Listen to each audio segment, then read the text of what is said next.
परळी येथे वाल्मिक कराड यांच्या समर्थनार्थ टावरवर चढून शोले स्टाईल आंदोलन।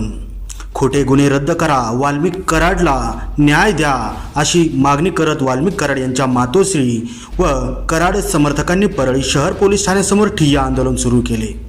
आंदोलकांनी पोलीस निरीक्षकांना एका निवेदनाद्वारे आत्मदहनाचाही इशारा दिल्याचे समजत आहे। परळी शहरातील राणी लक्ष्मीबाई टावरवर चढून कराड समर्थकांनी शोले स्टाईल आंदोलन सुरू केले आहे। वाल्मिक कराड यांच्यावरील खोटे गुन्हे रद्द करावे अशी मागणी देखील या आंदोलकांनी केली आहे। यावेळी जोरदार घोषणाबाजी देखील करण्यात आली।